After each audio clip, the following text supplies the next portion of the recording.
Pemilih Prabowo Gibran pas pemilu Pilpres 2024 kemarin tuh ada dua macam. Satu, dibayar. Dua, tolol. Ya, balik lagi bersama saya Ahmad Ridwan di Arvlog. Ini Arvlog nomor 2. Gue udah bikin video perkenalan Arvlog 1 gaje gitu. Dan di situ gue kalau lu nonton, gue cerita kalau gue lulusan HIUGM, gue punya gelar sarjana ilmu politik. Kenapa gue sebutin ini di sini ya, di depan gitu? Kenapa? Karena ya gue punya gelar, cuy. Gue udah belajar, gue punya keilmuannya ya mungkin nggak yang kayak pakar banget gitu gue. Ilmu gue juga belum banyak update, tapi minimal gue ngerti ininya sih, keilmuannya gitu. Gue juga ngerti eh apa pokoknya gue ngerti deh seluk beluknya dikit-dikit. Dan ya nggak sempurna, maksud gue juga bisa salah dan bisa dikoreksi, nanti di komen aja. Jadi gini, pemilih Prabowo Gibran kalau nggak tolol dibayar gitu. Kenapa gue bilang video ini dan kenapa di statement pertama kasar gitu ngomongnya? Jawabannya karena di negara yang waras, di negara maju yang waras gitu, Malaysia, Singapura, bahkan daerah yang waras kayak Jakarta gitu. So sekarang Jakarta kan yang pilih Pak Pramono Anung ya. Tapi nanti gue jelasin di belakang ya kenapa ini masalah Pak Pramono Anung dan Jakarta ini. Jadi gini, di daerah-daerah atau negara-negara yang waras, Prabowo Gibran itu nggak akan menang pilpres. Pilkada juga enggak lah, nggak bakalan. Lu tau gak sih kayak lu hmm, pernah nggak coba googling rekam jejak? Ini penting nih, rekam jejak kedua orang ini, Prabowo dan Gibran. Prabowo, gue nggak akan cerita banyak ya, nggak akan gue jelasin panjang lebar. Lu nonton ini aja di Netflix, ada Mensrea Panji Pragiwaksono. Nonton aja deh, itu dijelasin sama dia. Pakai mulutnya dia aja, gue nggak mau pakai mulut gue. Terus yang kedua, mungkin kalau dari mulut gue sih cuman paling ya lu googling aja lah, googling. Ada 4 peristiwa btw yang bikin rekam jejak Prabowo itu jelek. Timur Timur, Talang Sari, Semanggi, Santa Cruz. Gue ulang ya. Timur Timur, Talang Sari, Semanggi, Santa Cruz. Santa Cruz, lo tau itu main bola dulu. Blackburn Rovers pindah ke Manchester City, namanya Roque Santa Cruz. Nah itu Santa Cruz, tulisannya persis kayak dia. Nah oke, dari situ jelas kan. Maksud gue apa ya, lu kalau udah googling atau kalau udah nonton Panji gitu, em, Prabowo Gibran jadi presiden itu udah bukan salah mereka lagi sih. Dan kalau mereka menjalankan pemerintahan seenaknya juga ya bukan salah mereka. Di demokrasi itu salah atau benar itu yang ditentuin oleh yang milih lah. Lalu ngapain orang kayak gitu dipilih anjir? Nah gitu. Oke, ini tadi ada Prabowo ya. Terus sekarang Gibran. Oke. Nah kalau Gibran salahnya apa? Pencalonannya dia aja udah hancur coy. Maksud gue nih, pencalonannya si Gibran ya. Dia itu kan lahir tahun 87 ya. 87 86 sih, lupa gue. Jadi kalau pemilu yang lama tuh, lu kalau mau jadi calon wakil presiden atau calon presiden, ada syaratnya. Minimal pas pendaftaran umur 40. Jadi misal nih lu daftarnya bulan Maret tanggal 30 gitu. Misal nih, gue lupa soal tanggal berapa pendaftaran KPU ya, dan bisa berubah-ubah juga kan. Misal lu lahir Maret 30 dan KPU tuh pendaftarannya Maret 30, lu lahir tahun 2023 tahun 2023 itu berarti lu harus lahir sebelum 30 Maret 2000 1983 gitu. Soalnya kan targetnya 40 tahun kan. Nah, 40 tahun gitu kan. Gibran emang udah 40 tahun pas itu.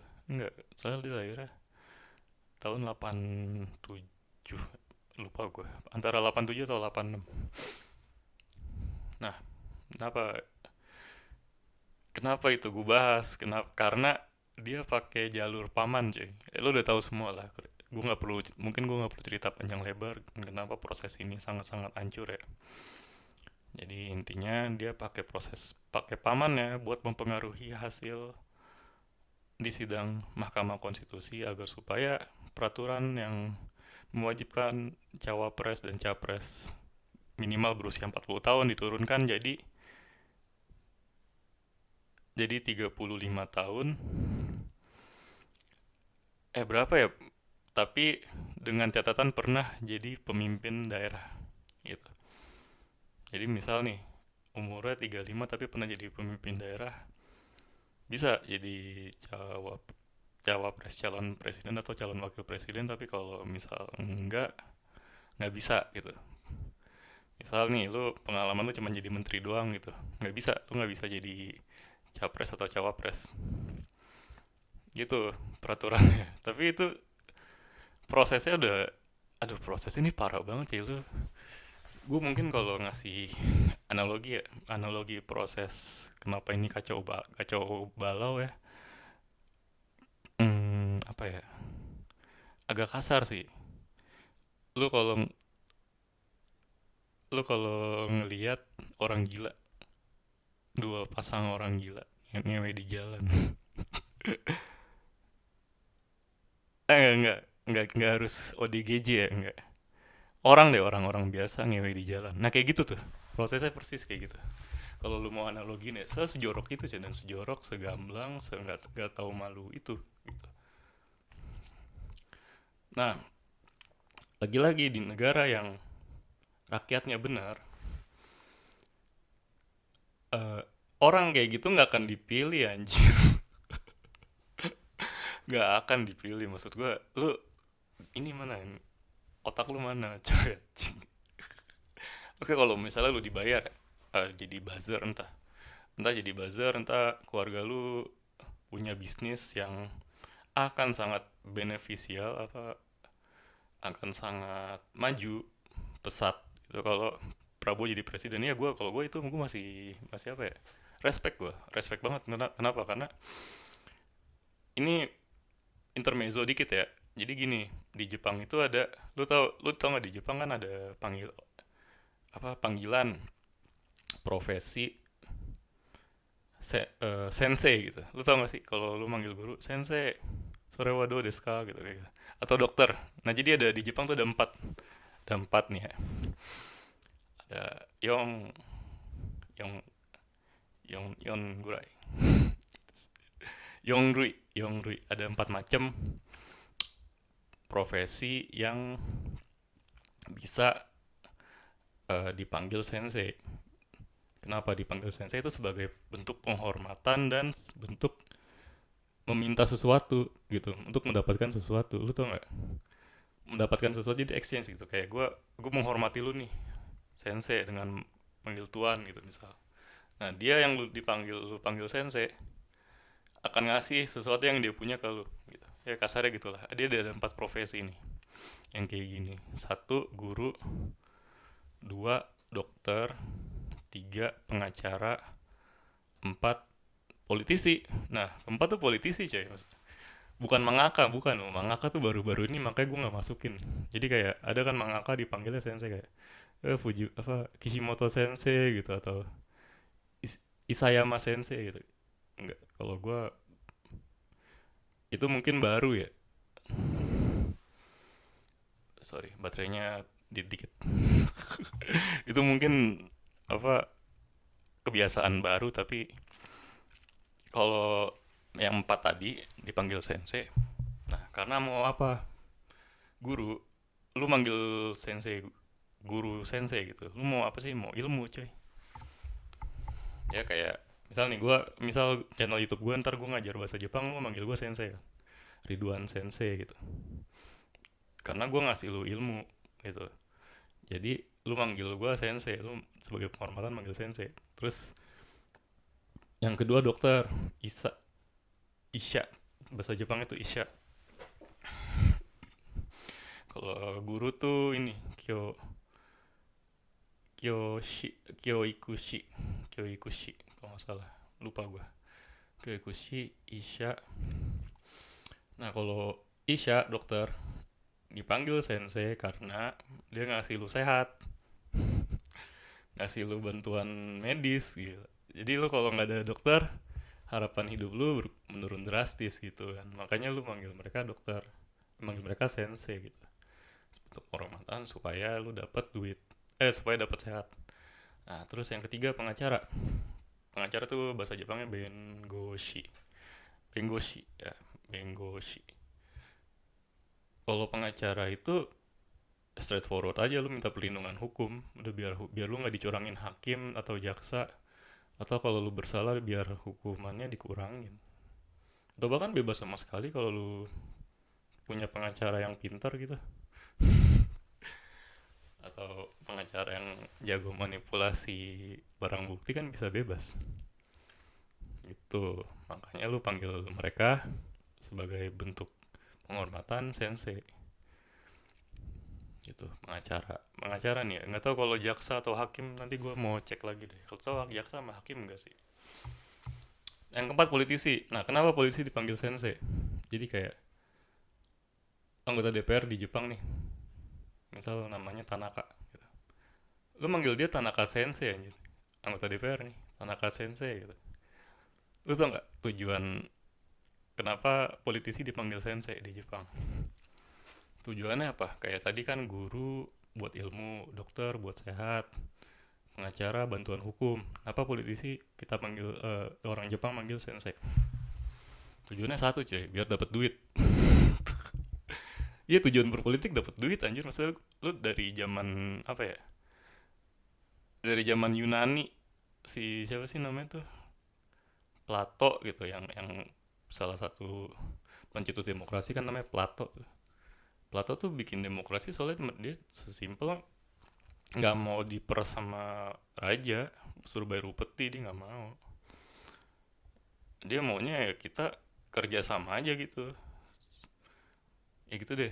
Jadi dia nggak mau diperas, dia nggak mau dieksploitasi sama pemerintah gitu, kayak gitu kan. Ya udah makanya tujuan berpolitik ya nyari duit coy. Maksud gua kayak, oh ya gue lupa ngasih disclaimer ya, gue pendukung Anies Baswedan gitu. Tapi ada tapinya nih, kalau Pak Anies nggak jadi presiden kemarin, gue juga suka Pak Ganjar. Pak Ganjar tuh menurutku bagus. Atau bahkan nggak usah Pak Ganjar deh, AHY gitu jadi presiden. Ya siapapun lah, jangan Prabowo anjir. Sajian Prabowo, sajian keluarga Jokowi, gila. Oke, nah balik ke tadi, yang tolol atau dibayar ya. Jadi gini, Prabowo Gibran itu sekarang udah baru setahunan lah kira-kira jadi presidennya. Dalam setahun itu dia udah melakukan efisiensi namanya. Efisiensi ini tuh, wah ini gila, ini bikin orang miskin, apa? Bikin orang miskin rata sih, dari atas banget sampai apa ya, apalagi yang miskin banget ya. Itu udah pas jelas ke inilah, udah jelas ke dampak gitu. Kayak maksud gua, ini BTW nih ya, gua nggak asal ngomong loh. Gua tuh ya apa penelitian kecil-kecilan sih, nggak yang penelitian gede-gedean banget gitu. Gua nggak yang kayak bikin survei tertulis, kuesioner ditulis gitu terus gua olah data, nggak. Gue simpel aja, cuman nanya ke semua orang yang gue temuin dengan satu pertanyaan. Pendapatan lu di 2025 turun atau naik? Lu mau tau nggak jawabannya? Mencengangkan cuy. Semua orang gue tanya yang bilang turun. Kecuali Kecuali ada tiga golongan. Nah, tiga golongan ini satu. Yang satu ini orang-orang Indonesia yang kerja di Indonesia, tapi duitnya dari luar negeri. Apa tuh? Contohnya orang-orang yang kerja di NGO luar negeri gitu. Misal kayak ya NGO NGO lah atau perusahaan multinasional gitu yang dia tuh fisiknya aja kerja di Indonesia gitu, tapi perputaran ekonominya sebenarnya di luar negeri. If that makes sense ya. Ya contohnya juga YouTuber lah. YouTuber tuh kan secara teknis kerja di Indonesia tapi kan lu digaji dari YouTube kan. Nih gue kan BTW tadi gue udah cerita kan gue punya channel Faceless. Itu tuh gue dapat duit yang transferin gue YouTube Malaysia coy BTW. Maaf ya gue lagi agak sakit.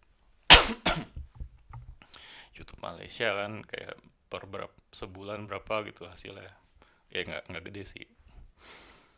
Cuman dari Malaysia dapat gitu. Itu nggak turun tuh. Soalnya karena kebijakan efisiensi yang dilakukan oleh Prabowo tuh nggak ngaruh ke situ. Oke. Nah, yang kedua yang nggak turun itu orang-orang yang selamat dari PHK. Gimana jelasin ya? Jadi lo orang-orang yang kerja kantoran nih. Ini swasta ya, BTW kalau PNS turun semua. Kenapa? Karena mereka tuh jadi gini, kalau PNS itu kan gajinya gaji pokok gitu kan kecil ya. Mereka tuh gede bisa kaya dari bonus, coy. Bonusnya dari mana? Dari kunjungan kerja gitu, rapat di hotel gitu. Kayak gitu-gitu. Pemborosan sih sebenarnya, cuman kalau gua ternyata ternyata ini jelek, kalau dihilangin jelek loh sumpah. Ya kenapa jelek? Karena ya lu misal nih ada kunker keluar kota terus ada rapat di hotel gitu. Secara di atas kertas sih pemborosan ya, pemborosan banget itu. Tapi itu tuh efeknya kenceng buat perekonomian lokal lokal sih, perekonomian daerah itu. Misal lu PNS Jakarta, PNS kementerian, sebuah kementerian gitu. Lu lagi kunjungan kerja ke Padang, rapat di Padang, nginep di hotel di Padang. Itu tuh mempekerjakan banyak orang loh BTW. Nah, gara-gara efisiensi, dana buat kunjungan kerja itu hilang. Hilang jadi apa? PHK anjir, sumpah. PHK. Lu kalau lu baca berita kan PHK 40.000, PHK 50.000 gitu. Ya karena itu yang menyebabkannya efisiensi itu. Efisiensi buat apa? Buat MBG. Mantap kan? Mantap. Oke, itu tadi udah keberapa tuh? Satu kan orang yang kerja di Indonesia tapi dapat duitnya dari luar negeri. Yang kedua, orang yang nggak, oh iya, karyawan swasta yang nggak dipecat. Pokoknya kalau lu negeri pasti turun, tapi kalau swasta nggak mesti turun. Tapi ini yang bertahan aja, soalnya biasanya perusahaan swasta tuh rata-rata kan kedampak nih, kedampak sama efisiensi yang tadi gue bilang tuh banyak yang dipecat coy. Temen gue aja ada, gue wawancara kan. Gue sih nggak turun, cuman temen gue pada dipecat semua. Ada serius sumpah, temen gue satu yang kayak gitu tuh. Ada juga yang nggak ngaruh tapi karena dia kerjanya di bank bank Malaysia, my my bank. Nah, itu kan nggak terlalu ngaruh lah.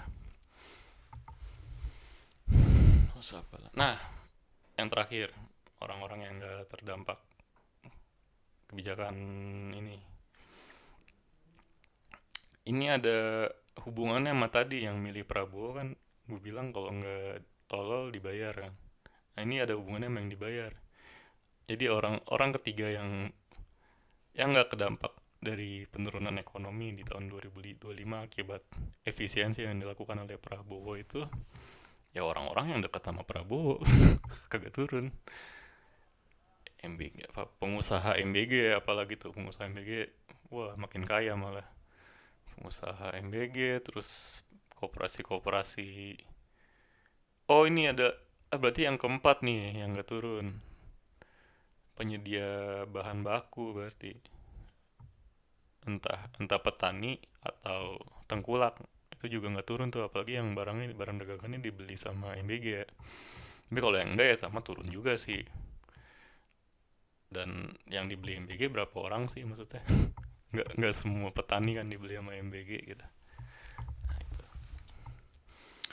Nah, sekarang gini, biar nggak terlalu kontroversial, gue nggak mau nyalain Prabowo Gibran ya buat ini. Kenapa? Prabowo Gibran mah nggak salah anjir. Nggak salah, sumpah. Kenapa gue bilang nggak salah?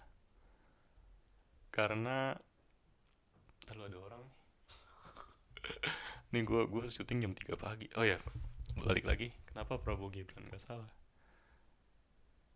Ya karena udah dijelasin di visi misinya, lu baca nggak visi misi? Makanya kalau mau milih pemimpin tuh baca visi misinya, udah jelas ya visi misinya apa. Asta Cita, Asta Cita tuh banyak ya.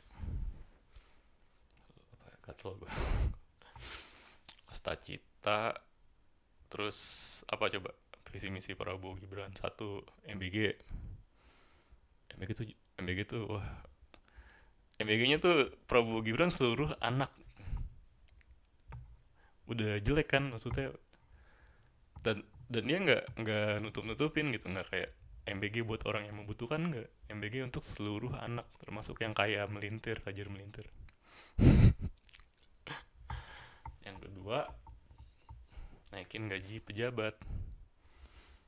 Nah, yang kemarin Agustus demo tuh gara-gara itu.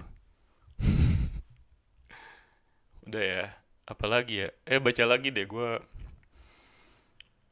Dan Prabowo menurut gue asta cita dikerjain sih, dikerjain semua. Cuman kan kalau gue nih yang belajar politik gitu, punya gelar sarjana ilmu politik, maaf ya bukannya gue nyombong, cuman maksud gue biar kredibel aja gitu omongan gue. Biar nggak dianggap gue nggak dianggap so tau ya, malah emang gue belajar anjir. Ya salah, kebijakannya jelek sumpah, cuman maksud gue ya udah, yang salah bukan mereka yang bikin kebijakan jelek, yang salah lu yang milih anjir, kenapa lu pada tolol gitu. Nah ini tujuan tujuan gue bikin video ini nih, kenapa lu pada tolol kemarin pilih Prabowo Gibran anjing. Udah, pokoknya nih ya, ini ini juga ngaruh juga loh ke pandangan gue ke beberapa orang yang gue anggap pinter lah gitu atau ada otaknya. Contohnya channel YouTube nih, channel YouTube influencer atau channel YouTube gitu. Ada YouTuber yang gue nontonnya tuh lumayan suka ya. Judul nama channel YouTube-nya tuh Kuliah Kehidupan. Ya, menurut gue dia storytellingnya bagus loh, pembawaannya bagus, suaranya merdu gitu. Suka gue nontonnya. Ngajarin ilmu-ilmu nggak bener sih, cuman maksud gue dari storytelling aja gue udah suka banget gitu.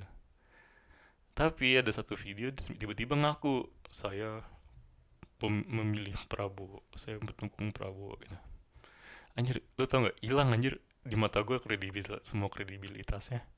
Jadi semua yang dia jelasin gitu di apa di situ hilang semua kayak gue tuh nggak nganggep dia pinter lagi, cuy. Gue nganggep dia tolol sekarang gara-gara itu. Dan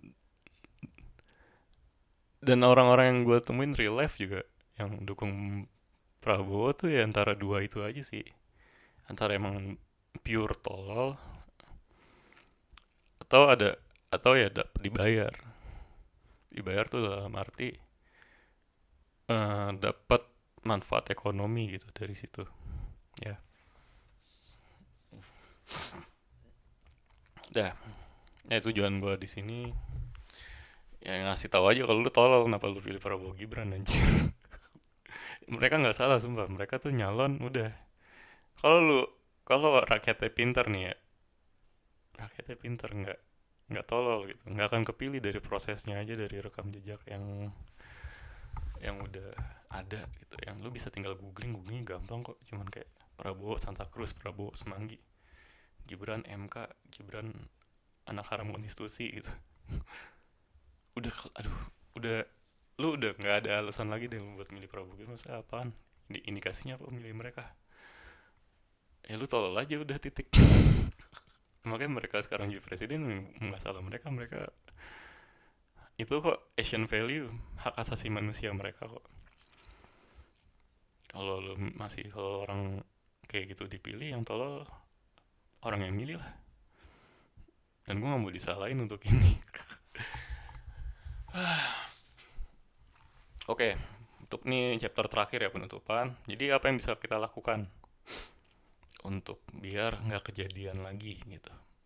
Gampang, googling. Asli googling, beneran. Googling aja namanya siapa. Maksudnya ini bukan cuma buat presiden doang ya. Ini buat semua semua hal bahkan, anjir. Kayak misalnya lu mau mau beli makanan, haram apa halal gitu. Oh, ada MUI halal, ya udah beli. Oh, cuman no pork no lard tapi dia jual alkohol, ya udah yang penting jangan beli alkoholnya gitu. Nah, kalau DPR juga gitu. Nonton di Mentre ada, sumpah Mentre tuh diajarin loh. Diceritain sih, bukan diajarin. Jadi lu kalau milih DPR, DPR, DPD, partai gitu. Lu ketik namanya, kasus. Misal Ferdi Sambo kasus gitu. Misal Ferdi Sambo tiba-tiba nyalek gitu kan. Ferdi Sambo kasus, keluar semua anjir, maksud gua. Aduh, googling, aduh. Lu bahkan sekarang, kalau dulu zaman gua kan googling nih, lu googling googling tuh ke website-website kan, website-website ntar lu pilih sendiri artikel-artikel atau kasus hukum gitu. Ntar lagi kasus hukum, udah googling aja, googling. Udah ada AI Gemini atau Chat GPT gitu. Ferdi Sambo pernah kasus apa, tolong ceritain dengan jelas dong gitu. Dijembrengin anjir, maksud gua dia ngapain aja, dia pernah kriminal apa aja gitu. Lu udah nggak perlu kayak, aduh lu mau tolol beneran dikasih tahu sama anak abah sama anak Ganjar gitu. Nggak ngaruh, tetap 02, tolol semua. Pokoknya enggak, gue pokoknya gue Prabowo Gibran, gue respect mereka bisa kepilih. Yang tolol lu yang milih anjing. Lu tolol sumpah. Apa tadi, oh ya, googling ya, googling udah simple banget. Googling udah lu baca, pilih-pilih juga sumber-sumber kredibel gitu. Kayak kadang kan ada Seword ya misal. Pokoknya ya banyak deh yang fitnah-fitnah gitu. WordPress sih, Seword enggak sih, WordPress gitu. Yang kredibilitasnya tuh 0,5 anjir, atau 1,5 gitu. Dah pokoknya gitu deh. Oh ya, ini berarti kan tadi udah gue bilang googling ya. Nah sekarang gimana? Sekarang kita lihat studi kasus di mana sebuah daerah pas pemilu kemarin bener gitu, waras gitu. Kan tadi di awal gue udah jelasin kan. Di negara yang waras, di daerah yang waras, pemimpin yang dipilih akan yang paling berkualitas. Jakarta 2024. Lu tau kan, Pak Anies setelah gagal nyapres, dia kan dicalonin sama PKS kan. Calonin sama PKS, sama siapa sih namanya? Gue lupa lagi, sorry. Gus siapa sih namanya, Salahuddin Wah. Ya pokoknya itulah. Calonin nama PKS sama wakil gubernurnya dari PKS. Itu tuh udah combo maut loh. Yang pasangan Anies tuh wakil yang dari PKS itu, dia S3 di ini anjir. Wah gila tuh, universitas di Jepang. Pinter banget itu. Itu orang profesor sama kandidat profesor. Combo maut tuh. Gue yakin pasti teknis sama ketemu otak. Yang satu ngerjain teknisnya, yang satu ngerjain kebijakan publiknya. Itu combo made in heaven kan. Tapi tiba-tiba PKS bergabung sama Kim, Koalisi Indonesia Maju, dan dibayari sejumlah uang. Kata Tempo ya, bukan kata gue. Menurut keyakinan gue sih itu jahat ya. Maksudnya kayak pengkhianati lah, itu kontingen pemilih PKS juga pengennya ya Pak Anies lah. PKS tuh menang di Jakarta loh pemilu. Kenapa? Karena mereka mau dukung Anies Baswedan di Jakarta, gitu kan. Tapi PKS malah ngambil Ridwan Kamil. Oh iya, BTW Ridwan Kamil sekarang ya lu tau lah, dia lagi dihukum dia kayaknya deh. Menurut gua, ini menurut keyakinan gua, dia dihukum. Dihukum karena kalah sama 1%. Sama Pak Pramono kan elektabilitas cuma 1% anjir. Iya pokoknya gitu. Jadi Anies kan nggak jadi nyalon nih. Yang jadi kan Pak RK sama si siapa tuh wakilnya, gue lupa, maaf ya, gue lupa nama-nama orang. Kebanyakan soalnya. Sama wakilnya dan Dharma Pongrekun dan Kun Aguero Wardana namanya. Itu tuh kalau misalnya nih ya, di daerah-daerah yang lain yang menang RK, Jabar misal, kalau kandidatnya sama tapi yang milih orang Jabar, gue yakin menang RK, sumpah. Kenapa? Karena satu, logistik; dua, menang survei; tiga, udah lebih populer. Lawannya kan kayak Pramono tuh nggak pernah nampil dia jadi menteri berperiode-periode tapi dia nggak pernah nampil. Anggota DPR juga bukan tipe yang nampil gitu loh, dia tipe yang diem, kerja dalam bayangan gitu kan. Nah, tapi karena ini Jakarta itu kalau lu baca datanya tuh GDP GDP per kapitanya gede loh. Gue nggak, belum ngecek lagi sih, gue nggak bisa nyebut angkanya berapa, tapi paling gede di Indonesia ya. Sama rata-rata pendidikan orang-orangnya juga gede. Apa, pinter-pinter lah kasarnya gitu. Kasarnya pinter-pinter. Jadi udah mau pinter dan kaya, mereka tuh kalau ada yang nggak beres nih, kayak let's say misal nih, kayak gimana ya, oke lah gue nggak dukung Anies Baswedan karena gue kemarin dukung Ahok gitu kan, tetap tetap nggak bakal milih Ridwan Kamil anjir. Kenapa? Karena maaf maaf nih, rekam jejak Ridwan Kamil jelek di Bandung cuy. Itu Cihamplas Walk apa kabar itu, terus taman-taman terbengkalai semua, dan sekarang terbukti korupsi lagi.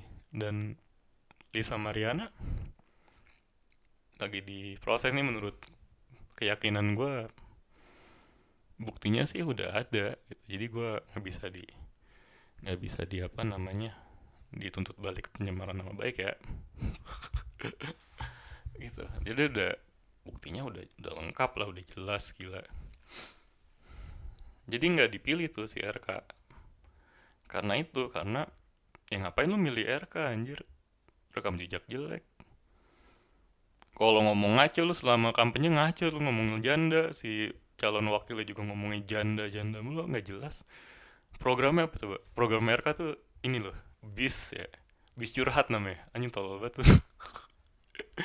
Bis curhat ngapain, goblok kata gue. Orang udah ada banyak yang online. Gue juga kemarin depresi, mau apa, konsul psikolog online, gue ngapain pakai mobil curhat. Terus habis itu ada nih ya, ini yang kata gue bombastis dan tolol. Dia mau bikin perumahan di atas jalan tol, pokoknya gue nonton salah satu debat. Jadi dia pengen bikin, jadi jalan tol itu ditutup, jalan tol dalam kota ditutup, ntar atasnya dia bangun perumahan gitu, kayak yang di Moi, lo tau kan Moi, di atas Moi kan ada perumahan tuh, perumahan tapak, kayak ini mau kayak gitu. Wah gila, gue udah nggak habis pikir, gue maksud gue hah gitu, kayak gitu. Untung nggak jadi sih. Kayak gue tahu sih lu jurusan dulu arsitektur dari Amerika ya, tapi nggak gitu juga lah coy, gila. Akhirnya dipilih tuh, dan Jakarta ini bukan pertama kali dia menangin orang yang lebih capable ya selama pemilu. sejak Jakarta itu pemilu langsung nih, pilkada langsung, yang kepilih itu nggak incumbent nggak pernah kepilih coy. Oke, kita mulai mungkin dari Fauzi Bowo ya. Fauzi Bowo kan kepilih tuh. Ini koreksi kalau gue salah, setahu gue eh, pertama kali pilkada Jakarta tuh si siapa tuh namanya, Sut- Fauzi Bowo ya. Fauzi Bowo tuh abis itu kan 5 tahun kemudian nyalon lagi, kalah sama Jokowi. Kalah sama Jokowi kenapa? Karena Sutioso tuh kan udah bagus ya, dia tuh bikin monorail, dia bikin busway sama monorail tuh lagi dibangun tuh. Cuman waktunya nggak cukup, jadi otomatis dananya kan udah nggak bisa dilanjutin sama Sutioso. Harusnya dilanjutin sama Fauzi Bowo, tapi Fauzi Bowo batalin, mangkrakin, dan itu tau nggak dibikin apa? Dibikin flyover yang di itu loh, Jalan Kasablanka kan ada flyover tuh yang dari Kokas sampai sampai mana ya? Sampai apartemen Sudirman tuh, tau gak sih? Nah itu, jadi dia ngebatalin proyek MRT demi proyek itu. Itu tuh orang Jakarta pada kesel terus 2014 Jokowi masih waras, naiklah dia Jokowi naik sama Ahok ya waktu itu. Jokowi naik sama Ahok dengan program-program yang fresh, bikin MRT lah, transportasi umum. Jakarta tuh kan paling itu transportasi umum ya, paling apa, paling urgent sama banjir. Jokowi tuh ngasih solusi tuh, Fauzi Bowo mau bikin lebih banyak flyover coy. Udah, orang Jakarta kan langsung Fauzi Bowo nggak dipilih lagi. Padahal Fauzi Bowo tuh didukung semua parpol kecuali PDIP dan Gerindra. Oke, terus cerita lagi nih, Ahok kan akhirnya Jokowi jadi presiden kan. Dan Jokowi jujur menepati janjinya, jadi bikin MRT. Itu gue harus akuin, biarpun gue benci Jokowi ya. Ahok naik, Ahok naik, blunder dia. Sebenarnya sih bener-bener aja dia tuh sebagai gubernur oke lah performanya. Tapi blunder jualan, blunder agama tuh nggak jelas sih. Dan dia tuh, dan pendukungnya yang gue kesel nyalain Pak Anies. Maksudnya Ahok blunder ya udah gitu. Ya salah Ahok gitu, jangan nyalain Pak Anies lah untuk ketololannya Ahok blunder kan. Nah tapi bukan cuma itu ternyata. Jadi orang Jakarta itu nggak suka Jalan Sudirman, motor nggak boleh lewat. Kenapa nggak suka? Bikin repot. Jadi itu Jalan Sudirman itu kan banyak perkantoran nih. Kalau motor nggak boleh lewat situ tuh repot. Repotnya tuh maksudnya paket, berarti kan kalau mau ngirim paket apa ngirim surat gitu harus pakai mobil kan, atau muter-muter gitu jalannya, kan repot ya kayak gitu. Makanya Ahok kalah sama Anies Baswedan karena dua hal itu sih. Nah sekarang Anies Baswedan sebenarnya kalau kalau misalnya kemarin dia nyalon, gue yakin menang, yakin gue 1000% menang.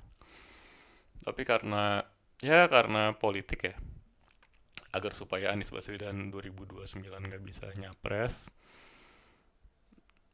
karena biar Gibran atau Prabowo jadi presiden lagi gitu, ya udah dijegal kan, PKS dibeli. Prosesnya kotor, prosesnya jorok. Orang Jakarta itu doyannya ngehukum orang cuy. Yang dipilih siapa? Yang dipilih itu Pramono Anung tuh menang 50%, 50,01% kalau nggak salah. Ya, itu tuh lo tau gak sih, awal awal pilkada tuh cuman 1% loh dia. Elektabilitasnya kayak RK tuh kalau nggak salah 34 gitu. Dan dia bener emang. Dia dapat 20 berapa? Dapat 29% lah. 30-an persen dapatnya 29 gitu. Nah si Dharma Pongrekun tuh dapat 10, berapa sekian persen gitu. Lu bayangin cuy, Dharma Pongrekun lebih banyak dipilih sampai 10% karena RK ngaco. Jadi kayak buat meme doang gitu, ngerti gak sih? Biar dia nggak menang aja, biar nggak ada putaran dua udah. Kan kalau kalau banyak milih RK kan kali aja siapa tahu ada putaran dua kan. Tapi nggak, udah pada milih Dharma Pongrekun anjir. Lucu banget sumpah. Gitu. Nah, ya udah mungkin ini udah dikit lagi, udah 40 menit ya. gue yapping. Atau ada yang nonton apa enggak nih. Nah pokoknya intinya nanti kalau ada pemilu lagi kayak orang Jakarta anjir. Asli orang Jakarta tuh, lu tadi gue ceritain sedikit kan. Udah gue nggak bisa nyontoin kayak lu harus gini, lu harus gitu, nggak. Lu otak Jakarta, orang Jakarta udah insya Allah maju. Kayak lu milih presiden atau milih ini kalau ada caranya yang kotor atau dia pernah ngelakuin dosa apa di masa lalu, dia jangan dipilih.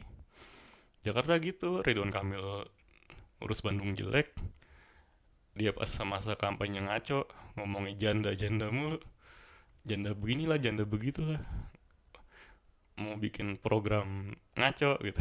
Gak dipilih. Sama pemilihan presiden juga sama lah, lu Talang Sari, Santa Cruz, Semanggi, Paman Anwar Usman. Kalau lu orang kayak gitu lu pilih, lu yang tolol. Mereka mah pinter, pinter mereka. Menurut gue ya, menurut gue mereka pinter, yang tolol lu lah. Kenapa lu pilih orang kayak gitu? Oke, ya udah 41 menit ya. Takut kelamaan. Sorry nih ya, gue jadi yapping anjir. Mentang-mentang baru beli mic bagus.